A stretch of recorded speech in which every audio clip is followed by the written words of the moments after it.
Finally আমার drawing competition ছিল, তোমরা সবাই হয়তো জানো। তো এখন আমার 10:30 থেকে শুরু হওয়ার কথা ছিল, সেটা হয়েছে 11:15 থেকে শুরু, মানে সবাই আস্তে আস্তেই হয়ে গেছে, 11টা বেজে গেছে। বাট আমি 10:30টাতেই পৌঁছে গেছিলাম। তো একটু লেট হয়ে গেছিলাম 5 মিনিট মতো, তাও ঠিকঠাক টাইমে আমি পৌঁছেছিলাম। আর এখন বাজে 1:45। পরে বলছি, এখন আমি চিপস খাবো। ফাইনালি আমি কুরকুরে কিনে নিয়েছি অ্যান্ড বাবি আমার জোর করে ঠাটা পড়া রোদের মধ্যে এই একটা ছাতা ধরিয়ে দিল। তো হচ্ছে কি, এখন আমার ড্রয়িং কম্পিটিশন শেষ হয়েছে 1:45 অ্যান্ড নিয়ে নিয়েছি কুরকুরে, এখন খাবো একটু পরে।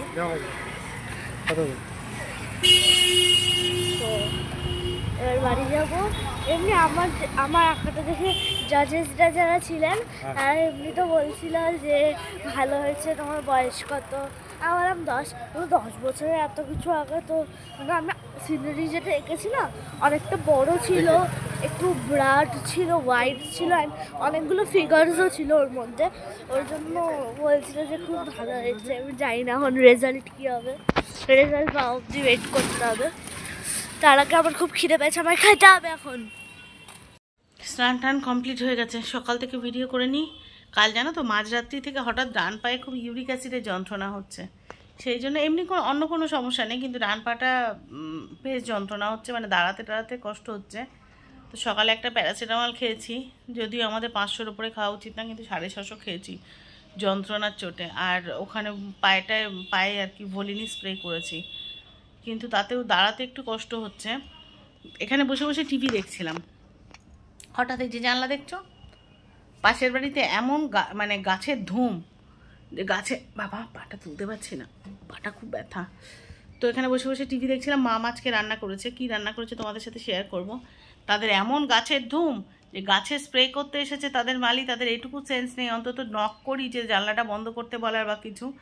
এমন স্প্রে করছে পুরো এই সোফা দিয়ে, এই চেয়ারে মিঠির বই খাতা ছিল, জামা কাপড় ছিল, আমার এই সাইডটা পুরো বিষে ভিজে গেল, মানে গাছে বিষ স্প্রে করছে, তো পুরো গাছে ভিজে মানে বিষে ভিজে গেল।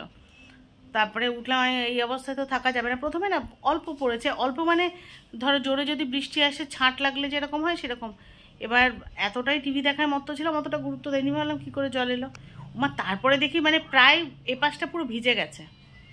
এবার কি করব, তাড়াতাড়ি করে উঠলাম, উঠে তোমার আগে মিঠির যে জামা কাপড়গুলো ছিল সেগুলো ওয়াশিং মেশিনে ঢোকালাম, মিঠির খাতা, তারপরে চেয়ার সব ভিজা কাপড় দিয়ে মুছলাম, এই সোফা টোফাগুলো ভিজা কাপড় দিয়ে মুছলাম, মুছে সোজা বাথরুমে ঢুকে গেছি স্নান করতে। কারণ তখন ভিডিও করে দেখানো উচিত ছিল যে মানুষ কতটা ইরেসপন্সিবল, যে বিষ স্প্রে করছি যে পাশের বাড়িতে ঢুকে যাবে, সেটুকু অন্তত তাদের নক করে বলি জানলাটা বন্ধ করো, বা মালিকে বলি সাবধানে করো যেন পাশের বাড়িতে না ঢোকে, সেটুকু সেন্সও নেই।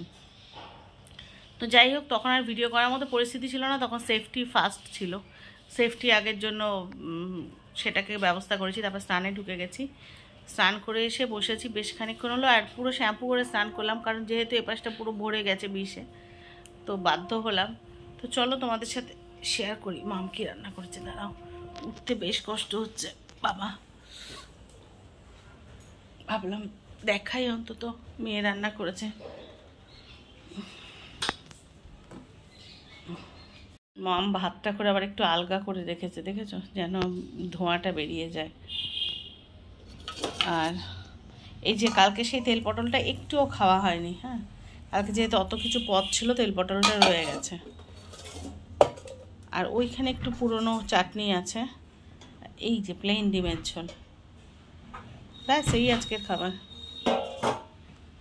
রবিবারের মেনু তো কী হয়েছে তোমাদের বলেছিলাম না, আজকে সৃজনীর জন্মদিন, মাম সেখানে যাবে।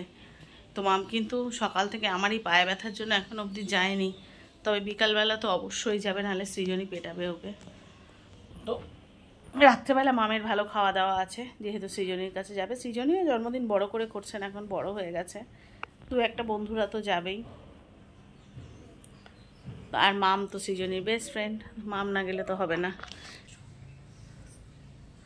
দুপুরবেলা বলেছিল কিন্তু মাম যায়নি, যেহেতু আমার পায়ে ব্যথা, তো সকাল থেকে যেতে বলেছিল, কিন্তু সকালবেলা কালীঘাটে পুজো দিতে গেছে, সেখান থেকে বলেছিল, কিন্তু পায়ে ব্যথা। কাল রাত 3টে সাড়ে 3টের সময় হঠাৎ দেখছি পাটা না কেমন যেন ব্যথা ব্যথা করছে। ওমা, তারপরে আস্তে আস্তে ব্যথাটা বাড়তে লাগলো, তারপরে এত যন্ত্রণা যে রাত্রেবেলা ঘুম ভেঙে গেল। উঠলাম, উঠে চোখে মুখে জল দিলাম, খুব কষ্ট হচ্ছিল ব্যথায়। তারপরে মানে আমাদের তো যখন তখন এলোমেলো হতেই পারে, তোমার মনে হচ্ছে ইউরিক অ্যাসিডটা বেড়েছে, যাই হোক। তারপরে খুব যন্ত্রণা হচ্ছিল, বসে একটু ভলিনি স্প্রে করলাম পায়ে, তারপরে প্রচুর এক্সারসাইজ করলাম, কিছুতেই কিছু হলো না, ঘুম আর আসছে না। তারপরে আবার একটা প্যারাসিটামল খেলাম, খেয়ে ঘন্টাখানেক বাদে আবার একটু ঘুমালাম। তারপরে তো সকালে উঠলাম, তারপরে আর মিঠিকে আর আমি নিয়ে যাইনি। আমি ভেবেছিলাম মাম সৃজনীতে বাড়ি যাবে, মিঠিকে আমি নিয়ে যাব, সে তো আর হলো না, মা আমি নিয়ে গেল। তারপরে তো এইসব ঘটনা ঘটলো, সে আর ভিডিওর জন্য আর করা হয়নি। সকাল থেকে এইসব ঝামেলা হলে কি আর ভিডিও করা যায় বলো? যাই হোক, মাম বিকালে যাবে, মাম একটুখানি ভিডিও করিস বন্ধুদের আনন্দটা। ও আচ্ছা, ওর আর সৃজনী বলছে অন্য কোনো বন্ধুরা যাবে না, ওই একা যাবে। যাই হোক, আর কালকে লাইভটা সত্যি তোমাদের পার্টিসিপেশন অসাধারণ ছিল, ভীষণ ভালো লেগেছে লাইভটা করে, সামনাসামনি সবার সাথে এত সুন্দর গল্প করতে পেরে। আর মিঠি স্নানে গেছে, মিঠি স্নান করে, মাম বাকি আছিস না? আমার আর ওর বাবার করা হয়ে গেছে, ওর বাবা পুজো দিয়েছে, আমি তো বসেই আছি পায়ের যন্ত্রণায়। যাই হোক, তো হয়ে গেলে তারপরে খাওয়া দাওয়া হবে। চলো আবার পরে আসছি।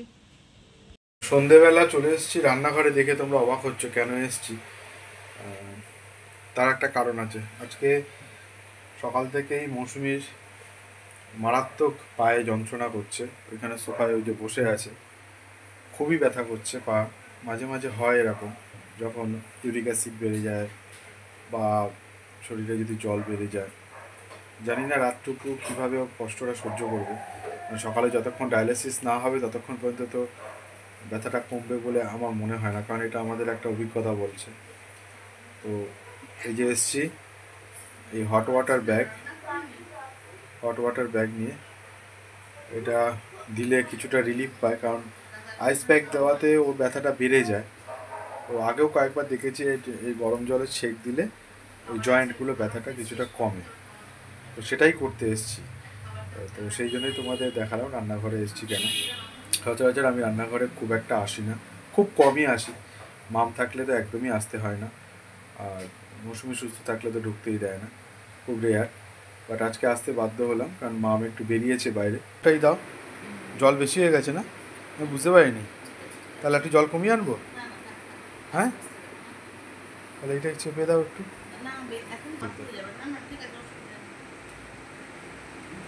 তো চলো দেখো কি অবস্থা।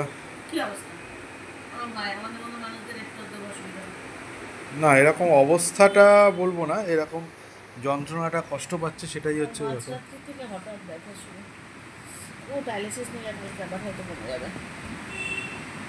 আমি জলটা কমিয়ে আনি দাও, খুলে গেছে ওটা। ঠিক আছে, অসুবিধা নেই, বরং ভালো থাকবে।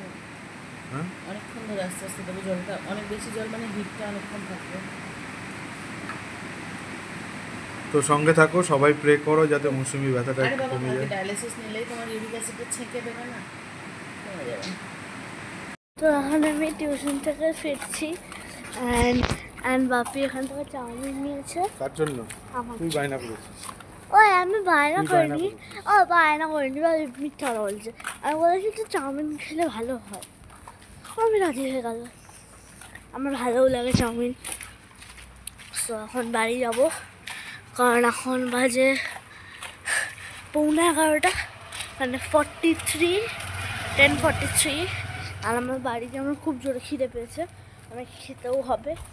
কাল সকালে আবার স্কুলও আছে, আমার উঠতে হবে আবার 5:30টায়, তাড়াতাড়ি গিয়ে শুয়ে পড়তে হবে, নাহলে আমি উঠতে পারবো না, কালকেও স্কুল কামাই হয়ে যাবে। আবার এই গানটা বাপির অবসেশন সং বড়ে अच्छे लगते हो।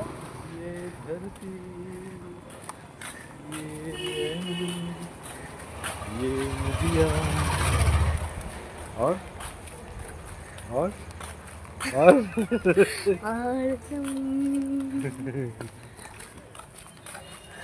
ভালো গান। বাপি যখনই ফ্রি টাইম পায় এই একটা গান বড়ে अच्छे लगते हो। কি বলো? হ্যাঁ এই যে আরেকটা, এটা মা আর বাপি দুজনেরই ফেভারিট সং। জানি না কি পায়, বাট ভালো, টুনটা ভালো। সো আমার বাড়ি চলেও এসছি, আমি তাড়াতাড়ি বাড়ি যাওয়া যাক, না হয়তো আমি স্কুল যেতে পারবো না। বাই।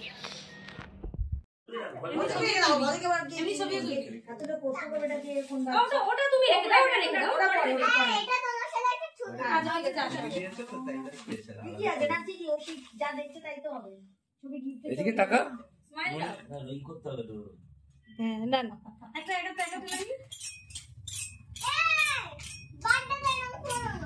পুচকিটু কিন্তু আসছে পিছনে।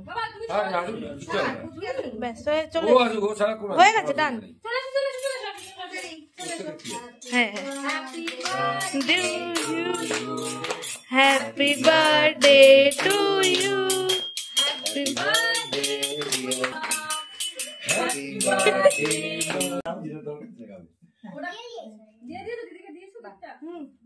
আচ্ছা আমার 20 ওনার বলছে 20 বলে যাও তো। আর এই যে 7 অক্টোবর আমার 20। দিদি দেখো তো এটা কেমন লাগলো। হয়নি, ডান। এবার এইটা হবে। তুই এটা খুলে একটু দেখ, খোল এটা। না না না, এটা তোর হবে, আমি সাইজ খুঁজে খুঁজে নিয়ে এসেছি। এটা ছিল সবচেয়ে ছোট, যতই এক্সেল লেখা থাক। এবার তুই খোল, দেখ হবে না? পারফেক্ট। হ্যাঁ ট্রায়াল দিবি, একটু যদি মারতে হয় আন্টি মেরে দেবে। এটা এর সাথে প্যান্ট আছে, ওড়না আছে, দেখ এই যে প্যান্টটা আছে, প্যান্টে পাড় দেওয়া আছে, আর এই যে ওড়না। ওড়নাটা পুরোটা খুলছি না? হ্যাঁ হ্যাঁ, এই যে ওড়না। ওড়না, বাহ কি সুন্দর হয়েছে রে, কালারটা কি মিষ্টি হয়েছে। সেম একটা আমার আছে, হ্যাঁ সেম একটা আমার আছে গ্রিন, আর তোর হয়ে গেল গোল্ডেন। এই যে তো সৃজনীর বাড়ি থেকে তো চলে এসেছি, অনেকক্ষণ হয়েছে। আর এসে তখনও দেখছি বুনু বাড়ি ফেরেনি, মানে বুনু তখনও টিউশনে। ওর টিউশনটা শুরু হয় রাত্রে, অনেকটা রাত 9টা কি 9:30টার দিকে শুরুই হয় এক এক দিন। কোনো দিন 8:30টায় থাকে, কোনো দিন 4টার সময়ও থাকে, এক এক দিন এক একটা টাইম। তো ওর আজকে শিডিউল অনুযায়ী আজকে 9:30টা থেকে টিউশন ছিল। আমি ফিরে এসে দেখছি তখনও আসেনি, খুব স্বাভাবিক, কারণ আমি নিজেই মনে হয় ফিরেছি 10:30টায়। আর এত রাত আমার সাধারণত কোথাও হয় না, বাট আমার পৌঁছাতেই দেরি হয়ে গেছে। আমি পৌঁছেছি 7:30টার পরে, 7:30টারও অনেকটাই পরে পৌঁছেছি, অলমোস্ট 8টায় পৌঁছেছি। এবার আমি বলেছিলাম আন্টিকে যে আন্টি তাড়াতাড়ি করে চলে যাব, নইলে অনেকটা রাত হয়ে যাবে। তো বললো যে না না অসুবিধা নেই, তোকে তাড়াতাড়ি ছেড়ে দেবো, আর যদি ইনকেস রাত হয়ে যায় তাহলে আঙ্কেল ছেড়ে দিয়ে আসবে। তো প্রথমে তো ঠিক ছিল বাপিয়ে যাবে আনতে, এবার ওরা খুব জোর করলো যে না থাক, দরকার নেই, বাপিকে আবার এতটা কষ্ট করে যেতে হবে না। তাই ফেরার সময় আঙ্কেলই বাড়িতে দিয়ে গেছে, আঙ্কেলের বাইক ছিল, আঙ্কেল বাড়িতে পৌঁছে দিয়ে গেছে। তো যাই হোক, ওখানে গিয়ে আজকে খুব মজা হয়েছে। ওখানে শুধুমাত্র মানে বাইরের কেউ বললে বা ইনভাইটেড কেউ বললে আমি ছিলাম, আর নইলে ছিল সৃজনীর বাবা মা, ওর কাকা কাকি, নিজের মানে ওর কাকা কাকির মেয়ে, আর ওর ঠাকুমা ঠাকুরদা, মানে ওর বাড়ির লোকেরাই শুধু, আর সাথে আমি আর মাল্যদা, ব্যাস এই কজন আমরা ছিলাম। তো ওকে একটা চুড়িদার দিয়েছি, একটা বো ক্লিপ দিয়েছি, আর একটা ক্যাডবেরি সেলিব্রেশন দিয়েছি। তো চুড়িদারের ব্যাপারটা জানো তো, ওকে যে চুড়িদারটা দিয়েছি ওটারই একদম এক্স্যাক্ট সেম একটা চুড়িদার আমার আছে। তো আমার আছে বলতে আমারটা ওর মতোই দেখতে, বাট কালার আলাদা, আর বাকি সব সেম, মানে ডিজাইন বলো, প্যাটার্ন বলো। আর আমাদের ওই চুড়িদারগুলো হচ্ছে 3 পিসেসের আর কি, চুড়িদার, প্যান্ট আর ওড়না। তো ওই ওড়নার ডিজাইন, প্যান্টের ডিজাইন, চুড়িদারের ডিজাইন এক্স্যাক্ট সেম, শুধু ওরটা অফ হোয়াইট কালার, আর আমারটা একটু স্যাপ গ্রিন টাইপের, গ্রেইশ গ্রিন এরকম একটা টাইপের। চুড়িদারটা দেখাবো পরে, আমি আমার চুড়িদারটা তোমাদের পরে দেখাবো। তো আমাদের ইচ্ছা আছে যে যদি ওই চুড়িদারটা আমরা পুজোয় একদিন একসাথে বেরোতে পারি, তাহলে ওই চুড়িদারটা পরেই আমরা আর কি বেরোবো। পুজোয় ষষ্ঠীতে যদি আমরা একসাথে বেরোই তাহলে ওটা পরেই বেরোবো। আমি এখন এসছি বিছানা করতে, তো চলো আগে বিছানাটা করে নিই, তারপর আবার আসি। বিছানা করা হয়ে গেছে, আর ওদিকে বুনু তো চলে এসছে, সে খাওয়া দাওয়া শুরু করেছে, ওরা সব হাত পা ধুয়ে বসে গেছে, খাচ্ছে। এদিকে আমার বিছানার কাছে আমি বললাম আমি একটু বসে তোমাদের সাথে গল্প করি। যাই হোক, আগের দিন লাইভে এসে খুব মজা পেয়েছি, আমি মা দুজনেই খুব আনন্দ পেয়েছি। তোমরা সবাই এত এঙ্গেজড ছিলে, সবাই এত সুন্দর কমেন্টস করছিলে, বেরোবো বেরোবো করেও বেরোতে পারছিলো না। আমি তো শুরুর দিকে ছিলামই না, আমি একদম লাস্টের দিকে এসে জয়েন হয়েছি, আমি বাড়িই ছিলাম না। তো যাই হোক, আমি তো বাড়ি ছিলাম না বলে ওটা শুরুতে বসায়নি। পরে মায়ের কাছে শুনলাম যে বাপি জয়েন হয়েছিল, তারপরে মা অনেকক্ষণ মাও ছিল। পরে তো দেখলাম ওটা অলমোস্ট 2 ঘন্টা হতেই যেচ্ছিলো, 1.25 ঘন্টা হয়ে গেছিলো। তো লাইফটায় আগের দিন খুব মজা হয়েছে, সবাই এত সুন্দর কমেন্টস করছিলো। আর আমি হঠাৎ করে এসছি বলে সবাই ওখান থেকে টুকি লেখা শুরু করে দিয়েছিলো, ওটা আরও মজার ছিল। তো যাই হোক, বেশ আনন্দ করে কেটেছিলো, আর আজকের দিনটাও বেশ আনন্দ করেই কাটলো।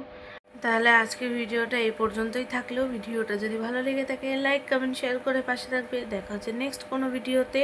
আর হ্যাঁ, চ্যানেলটাকে সাবস্ক্রাইব করতে ভুলো না কিন্তু, আর যাদের করা আছে তাদের তো কিছু বলারই নেই, লাইক কমেন্টসটাও করে দিয়ে যেও। দেখা হচ্ছে নেক্সট কোনো ভিডিওতে, ততক্ষণের জন্য সবাইকে টাটা।